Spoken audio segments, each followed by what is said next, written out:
before we dig into the word, I just do want to say a couple of things. The first is, as you know, we've been a part of the church here for a few months, and you guys have just been awesome. Tell you a little bit about my background. As Pastor Sam has mentioned, I'm from Syracuse, New York, come from a big family. There was a lot of madness, fighting. It's much better now when we're older. Actually, last week I have a younger brother, who is just starting his church down in Jacksonville, Florida, which is where I was at. It was his official launch. We're a very close family. We grew up very poor. Some people say they were poor and they didn't know it. We knew it all the time. And my plan for becoming a Christian, we grew up in a very religious house. We were in churches, a variety of places. And my plan was this. When I turned 18, I left the house, which I was so happy to do, to get on my own, came to North Carolina so I could have fun. My plan was, when I turned about 90 years old on my deathbed, I would say, Jesus, forgive me. How many of you guys had a plan that was somewhat similar to that? Yeah, a couple hands on it. I'm going to live my life. I had to shut it down while I was at home, but I'm getting out. I'm going to do it. And I was 19 years old, and Christ grabbed a hold of me. And I can tell you honestly that my one regret is that I didn't accept Christ when I was 10 or when I was 12, because I would have dodged so many pitfalls and ceased from blowing my feet off. Can anyone relate to that? By the time we came to Christ, there was a lot of things that I wish I could undo, but in His grace and in His mercy, which is why, Pastor Sam, I really don't have much by the way of introduction, because without Him, I'd be nothing. And I know that. Most of the people I ran with are in jail or dead. So I'm grateful to be here with you guys. I love this church. This is my church. So good to see some faces. And I want to thank God for my beautiful wife, Dana. I said I had to sit on the front row as a speaker, and she wanted to know if we both had to sit on the front row. So the answer to that was no. She's in the back. But I don't think she wanted to by any stretch. In our family, I do more of the talking, so she's really been a support for me, and I thank God for her and my boys. All three of them. They are a tremendous joy. Now let's go ahead into the Word of God. Let's start in Nehemiah chapter 7. And I know everybody's kind of looking at me. I'm giving you a chance to get adjusted to my face. Now you guys kind of, okay, this is me. And with Pastor Sam, I want to say this before I get into the Word. We have a jewel in a pastor. I've had the benefit of being around a lot of pastors, a lot of different denominations and places, some mega churches and some even bigger than that, and small. And the man of God that we have here is a unique gem. And I'm not saying that because he's sitting here and he's let me preach, but he knows I tell him this all the time. He's such a rarity, the man that has the humility and the gifting. I told him when he asked me to preach, I'd be more than happy sitting there, because I love coming to Sundays, because I know I'm going to get a word from God, and I know I'm going to get something that's going to help me. And to have your humility and to want to open the body up to the diversity here, I just commend you, sir. And if I bomb out, just know he was trying to help.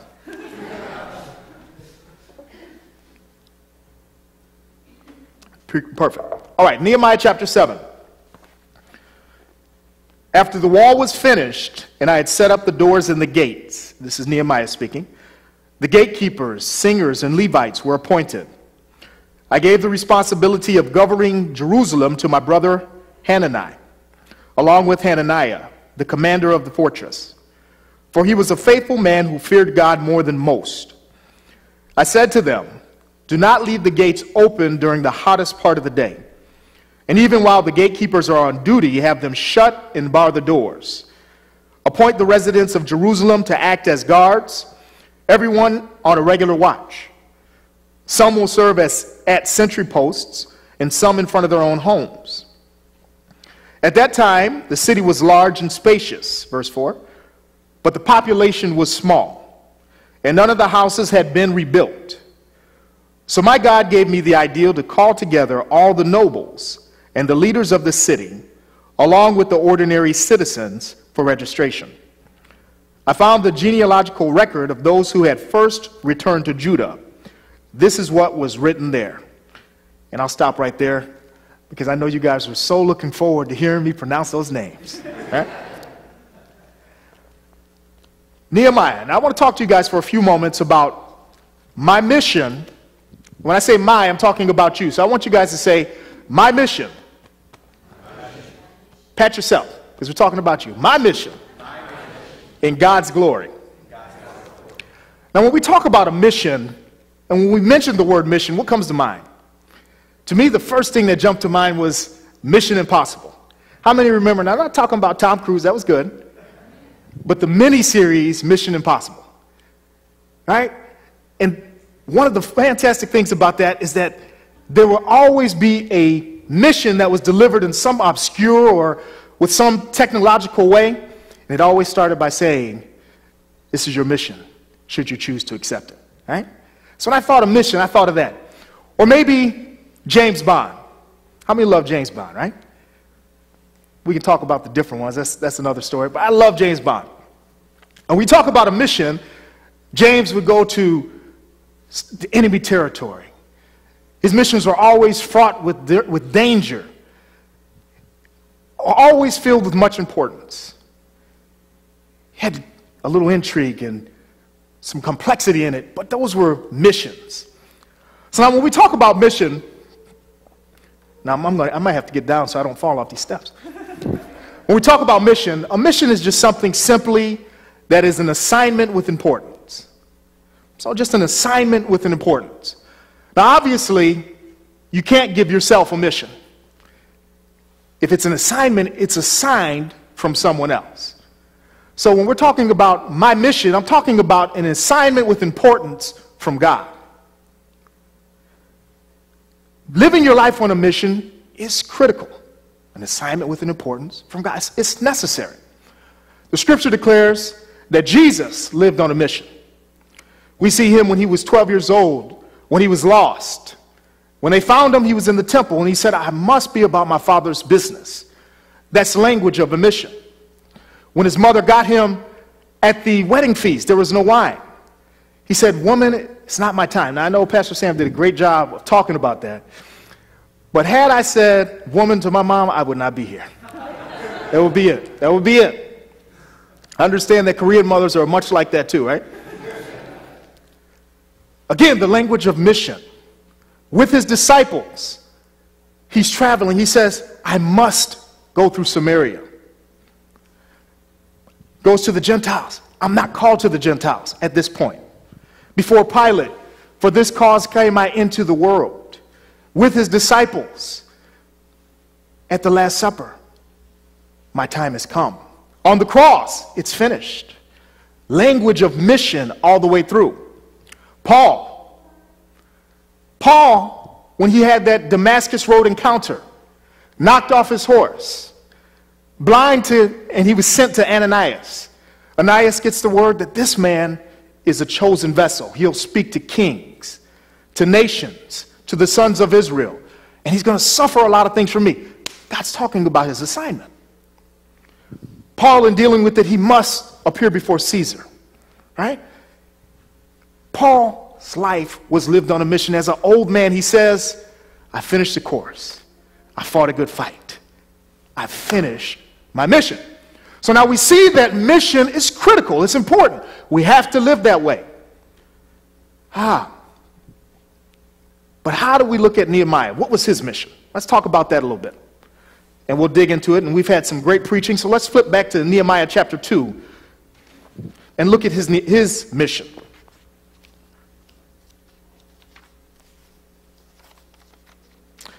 Nehemiah chapter 2, verse 1. Actually, we'll pick up, verse 1. Early in the following spring, and during the month of Nisan, during the 20th year of King Artaxerxes' reign, I was serving the king his wine. We know this. Pastor's gone through it, so I'm going to move quickly. I never appeared or before appeared and sat in his presence. So the king asked me, why are you looking so sad? You don't look sick to me. You must be deeply troubled. Then I was terrified, but I replied, long live the king. How can I be sad? How can I not be sad? For the city where my ancestors are buried is in ruins. and the gates have been destroyed by fire. Then the king asked, well, how can I help you? Here comes his mission. With a prayer to the God of heaven, I replied, if it please the king, and if you are pleased with me, your servant, send me to Judah to rebuild this city where my ancestors are buried. So that's Nehemiah's mission. Now I want to say one thing, and that is that a mission is not so much as one mission. So, okay, you have one function. It's more so, a mission is like a broad, overarching mission. You have one overarching mission filled with small, different missions. So Nehemiah was serving as the king's cupbearer, right? Wonderfully gifted man. We've learned about his administrative capabilities. Extremely wise. He was trusted intrinsically. A man of high character, beyond repute. But after all, this guy's a cupbearer. He's the wine taster. What does that have to do with rebuilding a city? I'm sure when he served as a cupbearer that he didn't look at this as a resume builder, as a qualifier for him to rebuild a city. But he was connected to God. And as part of his overall arching mission to bring glory to him, God had perfectly equipped him to do what needed to happen in Jerusalem. Now, he had the most powerful man on earth at that time. He had his ear. Not only did he have his ear, he had his confidence, his trust. And the man who could really physically provide all the things that he needed, authority-wise, financially, he trusted him. He had the character, he had the wisdom to administer, but it didn't look like that. These skills and talents didn't look like that in this role. So he fulfilled this mission. He went there. And in chapter 6, last week I wasn't here, but I know that was good. We hear that he's completed the wall. And he opens it up by saying, I finished the wall. He completed that mission within a mission. Now, that's good. We knew that. That's fantastic. What does it have to do with you? That was his mission. That was part of his mission within a mission. What about you? How many have ever struggled trying to figure out what should I be doing? What's my purpose here? That's another way of saying it, right? What is my purpose? I remember I went through that for a long time, and I fasted and prayed and kind of secluded away, and I think that that's good. But Nehemiah found his mission a very different way. We see in chapter 1, and I won't turn to it because we're familiar with it, that he's serving the king. And while he's serving the king, men come from Jerusalem, give him a report. When he inquires how it's not going good. Nehemiah's heart is broken. So again, he's in the course of doing what he's already been called to do. He was working with what was assigned to his hand, and in the midst of working with what he had, that's where he found the next place to go. And he wasn't just working as in killing time, he had a close relationship with God. And here's how I know that. If you thought that you could possibly go see God today, would you live a little differently? Well, this guy didn't know if he took a sip of this wine, if that was going to be the last time that he saw this side of earth. So do you think that this guy was close to God? Absolutely. I got real close to God right before I preached. Right? You know, that's how it is. So you have things that draw you and push you closer to God. Well, Nehemiah saw his responsibility as being vital, and he served there. And because he served in such a way that he was allowing God to use him, he was close to him, he was being fulfilled there, he did it with excellence, he distinguished himself, God was using that to train him for some of his other missions. So I guess you can guess where I'm going for. What are my missions? What are your missions? How many have children? How many are married? How many are married to someone? No, I'm not going to say that. Not going to say that. How many have family? Brothers, sisters, parents, aunts. How many are employed or are employers? How many go to church? Right? That's kind of like saying, if you can't hear me in the back, raise your hand, right? You guys are all here. You know what that is? That's mission, mission, mission, mission, mission. All of these things have something that you can be doing and should be doing and serving God with, allowing Him to work with you right where you are. Right where you are. Now, Nehemiah's situation wasn't ideal by any stretch of the imagination. I'm sure he didn't want to be a eunuch. I'm sure he didn't want to be in the palace. If he had his way, he would have been happily in Jerusalem without Persian rule. But that wasn't on the table for him. There's a lady that I want to illustrate as an example that really took a situation that was less than ideal, but embraced the sense of mission where she was at. Lady's name is Susanna Wesley. She lived in the 1800s. Susanna came from a huge family. I came from a family of 9. Her family was 25. I don't even think you can, never mind. 25. And she was the 25th of 25. She got married at 19, and she had 19 kids. So you mothers that have 4 and 5, see, you guys are lightweights, right? I heard someone say just that quickly, you try having a baby. I'm like, no, we're good, we're good, we're good. 19 kids. 9 of her children died in infancy. Can you imagine burying 9 of your children? The 10th child died because a maid accidentally smothered him. So 10 of the 19 died. Now, she was a very educated woman. However, the man she married was not a good provider. They were constantly in lack. And actually, on 2 occasions, he was actually thrown in jail because he couldn't pay his bills. So she had the stigma of not having a husband, the stigma of not paying your bills, because if he goes to jail for that, everybody knows it. And he has the responsibility of 10 kids. Her husband had a little fallout with her over a minor dispute. It's reported he left for a year with 10 kids. Now, the opportunities for employment weren't great. And in the course of doing that, Susanna wrote a letter to her husband that I want to share a little snippet with you about today. This is what she says to her husband.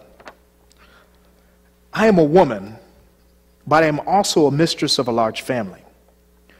And though the superior charge of the souls contained in it lie upon you, yet in your long absence, I cannot but look upon every soul you leave under my charge as a talent, committed to me under a trust. I am not a man, nor a minister, yet as a mother and as a mistress, I felt I ought to do more than I had yet done. I resolved to begin with my children. So Susanna took her education, she dealt with the infamy, and she invested herself in her children with regular devotionals and teaching them. She was their primary educator. Susanna, in fact, was doing so well in pouring into her children that the local church kind of dried up. It was kind of a dead place, not like this place. And she was holding devotionals on Sundays. She would just read a devotional, a psalm, read one of either her father's sermons or her husband's sermons, and then have another devotional. Do you know that that little thing grew to over 200 people? And of those 2 children, one was John Wesley, that changed the face of not only this country, but England. Another son was Charles Wesley, the great hymnist. See, we never know what God will do if we invest ourselves where we are, with what we have, whether or not it's ideal. He'll meet you there. Mission, your mission, your mission. I think I've driven that point home, right? All right. Now, Nehemiah finished his mission. But now he does something that's remarkable to me. We saw in the text, in chapter 6, rather, that Nehemiah talks about how he has finished the city. Mission accomplished. And he says, after that, I gave responsibility, this is verse 2, I gave responsibility of governing Jerusalem to my brother, Hananiah and Hananiah. Now, this is mind-blowing to me. It was Nehemiah whose heart was rent. It was Nehemiah who fasted and prayed for months. It was Nehemiah who went before the king and hazarded his life. You actually don't want to be the cupbearer bringing the king some wine with a sad face. Not only was it illegal to be sad in the king's presence, but do you really want to hand him something and you got a frown? There might be a mixed message there, right? He hazarded his life. The king granted his request because of his relationship with them. We know it was God's hand, but it was the king's relationship with Nehemiah that he trusted him. He gave the materials. He had the manpower. He showed up to Jerusalem. He rallied the troops. It was Nehemiah who, when trouble reared its head, he was the one who faced it head on, who dealt with it. It was Nehemiah's administrative ability when they had problems with labor and they were under the threat of attack. It was Nehemiah's ingenuity where he came up with the plan to settle the issue. It was Nehemiah who enacted social change in Jerusalem. He heard that some Hebrews were selling others into slavery and there was extortion amongst them. He cut it all out. It was Nehemiah that did that.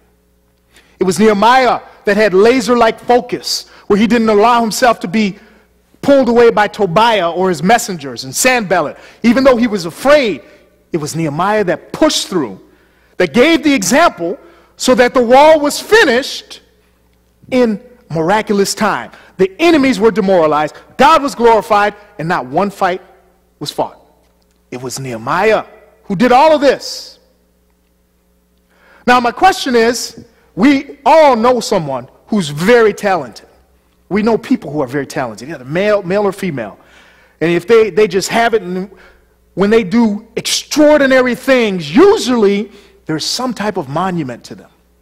There's some type of remembrance. Even, I'm reminded of the love story, and I say love story with a little tongue-in-cheek, of 300. Where even dear King Leonidas says to the one Spartan that escaped, remember me.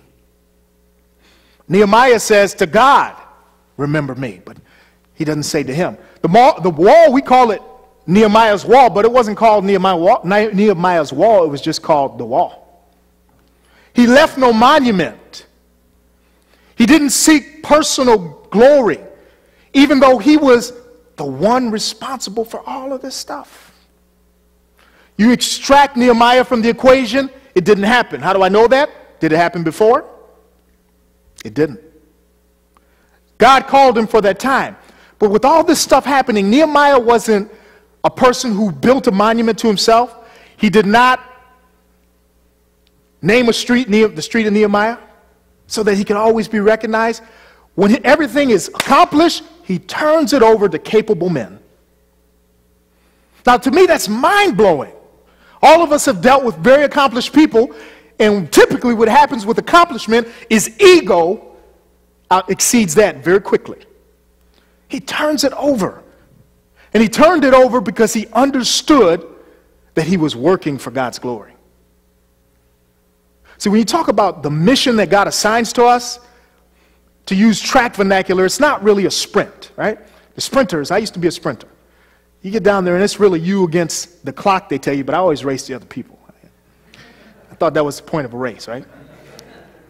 And when you get down and you race and you go for it, and no, I can't run anywhere close to what I could, okay? All right, just so we can answer that right now. I can't. When you would run, it's you against the other people. And when you breast that line, you're the one who gets the glory from the victory, or you're the one that walks away in the shame of defeat if you get left behind. God's mission is really not like that. It's more like a relay race, where each of us has a leg, and we're responsible to run that particular leg. It's hard. as well as we can. But once you reach that conclusion, it's a passing of the baton.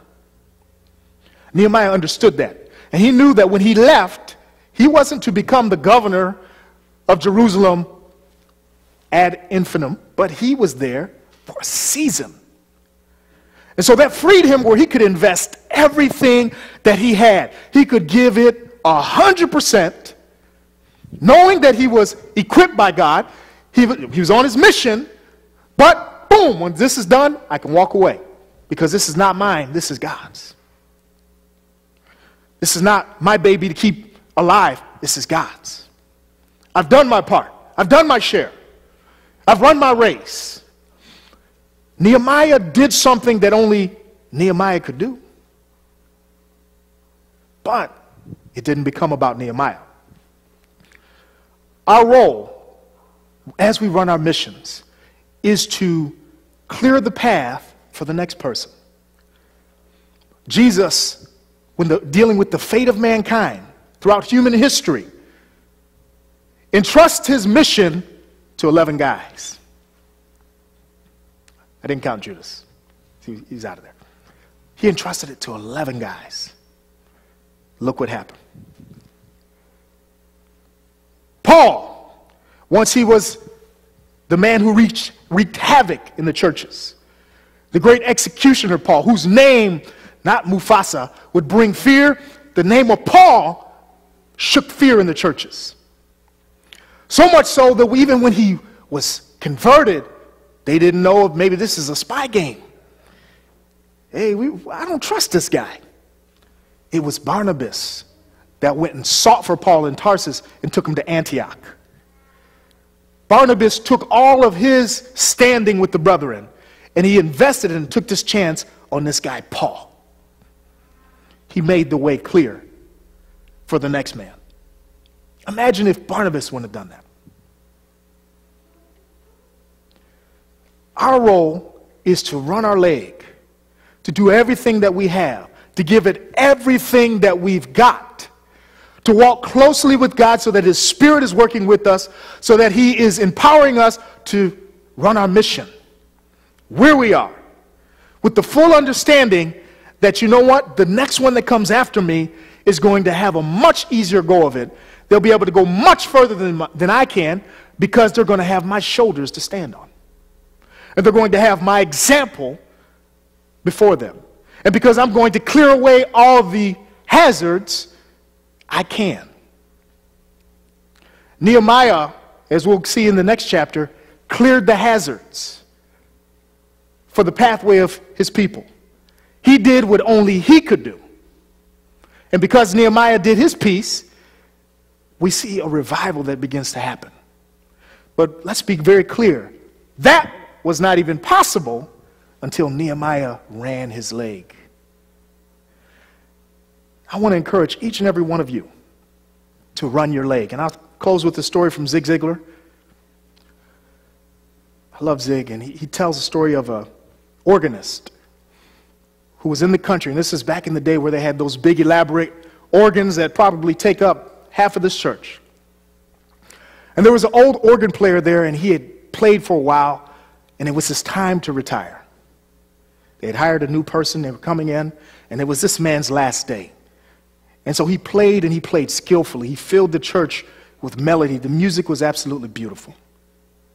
And as the day wore on, the songs became a little more sullen and sad because his time and tenure was up. And as he finished his last stanza, his last selection, he pulls the key out of the organ, puts it away, and he begins to leave. And on his exit, he runs into the new organ player. The new organ player asks him for the key, please. The old man from habit had taken it. He was the only organ player beforehand, but he gives it and surrenders it to the young man. The young man sits down at the piano or the organ, and he begins to play. And if the old man played skillfully, this guy played masterfully. A cacophony of melodies filled not only the church, but the countryside, and the people were really enraptured by what they heard. And the old man arrested by what he heard, this beautiful music that he couldn't believe, began to weep and think to himself, what if I hadn't given this guy the key? What if he hadn't given the man who could do much better than he can the key? My question is, I ask that to all of us. We serve. We should do the best that we can. But while we're serving and while we're asking God to help us, and we have a lot of work to do, our families, we have a lot of work. New Life has a lot of work. Our jobs, our communities, a lot of work. But we work with everything that we have in us. We fulfill our mission with an eye to make it easier for the next one. If you're the only Christian in your family, you should make it easier for the next one because they've seen your example. If you're the only Christian in your department, you should make it easier for the next one. Maybe you have a responsibility in church and you get pulled 15 different ways from Sunday. You should make it easier for the next one. If God has entrusted you to be in a position in whatever capacity, even though it may demand everything from you, just know that you're doing it for the glory of God. And look for those that he's empowered, those that he will send, those that are here that may step up. It was wonderful. I don't know if this is the first time that was Diana? Diane? Where's she at? That was singing. Oh, okay. Was this the first time she sung? No, a couple of times she did before. Absolutely beautiful. Beautiful. And as different people step up to serve in whatever capacity, know that you're doing it for God's glory. Be focused on your mission. Make sure it's from God. If you know it's from God, and you know we've already talked about areas where we need to work, serve with everything that you have. Give it all that you got. Walk closely with God. Allow him to empower you where you are. He's the one that will show you the next step. And as you work and as you labor, as you give everything you have, as you sweat, toil, and strain, always keep the focus on him. And as the next one comes, pick him up. If we do this, we will have learned wonderfully from our example in Nehemiah. Let's bow your heads with prayer.